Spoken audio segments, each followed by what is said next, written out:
Hello and welcome to Series 3 of Study English IELTS Preparation. I'm Margot Politis. In this series, we'll look at some of the criteria for the assessment of the IELTS test and some of the skills you'll need to practice for the test. The IELTS test has 4 modules: writing, speaking, reading, listening. There are 2 different tests: the academic test for tertiary students and professionals, and the general training test, which is for immigrants and people going on to vocational training. Both tests have the same speaking and listening modules, but different reading and writing modules. Knowing what the examiner is looking for can help improve your results because you will know what to focus on when practicing. Here are the features the examiner looks at in your writing and speaking. These are the things that are marked: task response, coherence and cohesion, grammatical accuracy and range, vocabulary, fluency, pronunciation. What do these criteria mean? Task response means how well you've understood and responded to the question or task. For example, in the essay, you must make sure you have answered all parts of the question and followed the instructions. The next thing the examiner looks for is coherence and cohesion. This is how you organise your answer. For example, in the essay, coherence means that the essay works in its overall structure, making sense in the way it is organised.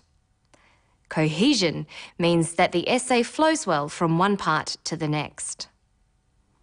Another feature being assessed is grammatical range and accuracy. When assessing grammatical range, the examiner is looking at the variety of sentence types you are able to use.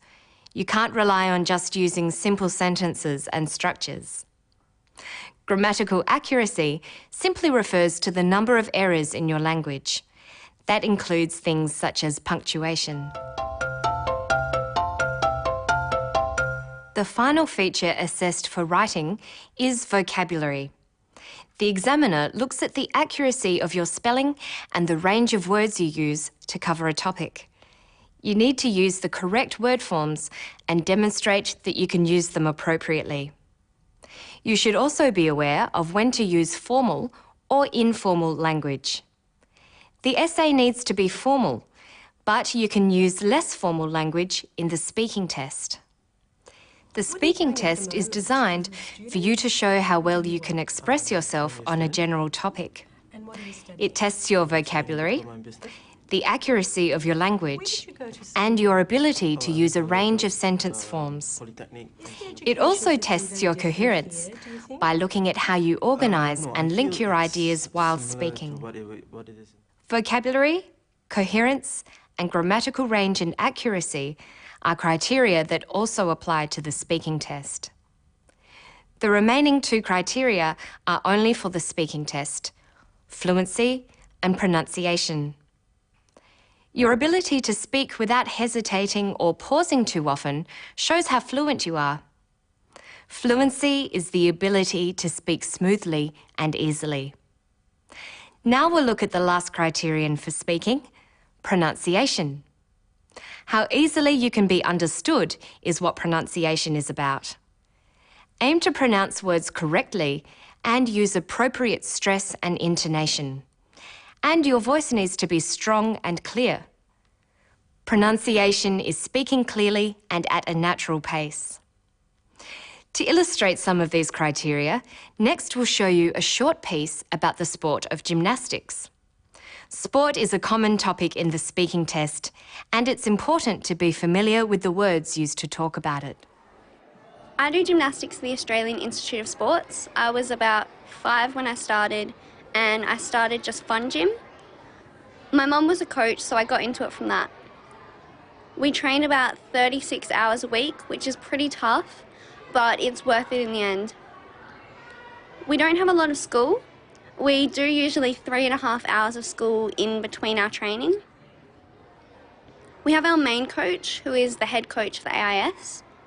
He coaches my group for bars, floor and vault, but we have another coach for beam. Notice she says, I do gymnastics. Different verbs are used for different sports. You say that you play football or play basketball, but do gymnastics. And you go fishing. Some sports and activities have their own verbs. You don't say, I do swimming. You say, I swim. Now listen to how she uses the words train and coach. My mum was a coach, so I got into it from that. We train about 36 hours a week, which is pretty tough, but it's worth it in the end. We don't have a lot of school. We do usually 3.5 hours of school in between our training. We have our main coach, who is the head coach for AIS. He coaches my group for bars, floor and vault, but we have another coach for beam. A coach is a teacher of sport. Coach can be a noun, like this. We have our main coach, who is the head coach for AIS. Coach can also be used as a verb. Here it's used in the singular form, coaches. He coaches my group for bars, floor and vault, but we have another coach for beam. She uses the word for practicing a sport, train. We train about 36 hours a week, which is pretty tough, but it's worth it in the end.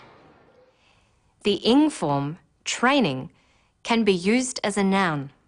We don't have a lot of school. We do usually 3.5 hours of school in between our training. And a coach can also be called a trainer. You should watch English language TV to help build your vocabulary in this fashion, because you will be marked on how well you use words and their various forms. And you should think about things such as sentence forms. Even just talking about gymnastics, it's possible to use quite complicated structures. Listen to her again. We train about 36 hours a week, which is pretty tough, but it's worth it in the end. She uses a complex sentence, a clause, combined with a relative clause. We train about 36 hours a week, which is pretty tough. She then makes it into a complex compound sentence by using the conjunction but to add another clause. We train about 36 hours a week, which is pretty tough, but it's worth it in the end. Thinking about and noticing sentence types will help with your grammatical range.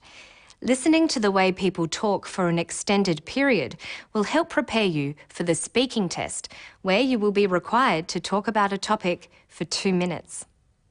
So let's recap. These are the things the markers are looking for. Task response, your ability to answer the question and correctly respond to instructions. Coherence and cohesion, how well you organise your language. Grammatical range and accuracy, the range of grammatical structures you use and how accurately you use them. Vocabulary, how well you use words and their forms. And for the speaking test, there is fluency, your ability to speak without hesitating. And finally, pronunciation, how easily you can be understood. In the coming episodes, we will look at these criteria in more detail and explore ways of meeting them.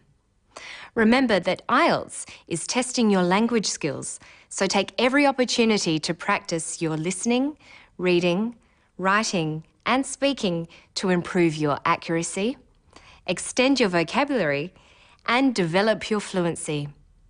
You will be building your confidence as well. That's all for now. To find more information about assessment and band scores, visit our Study English website.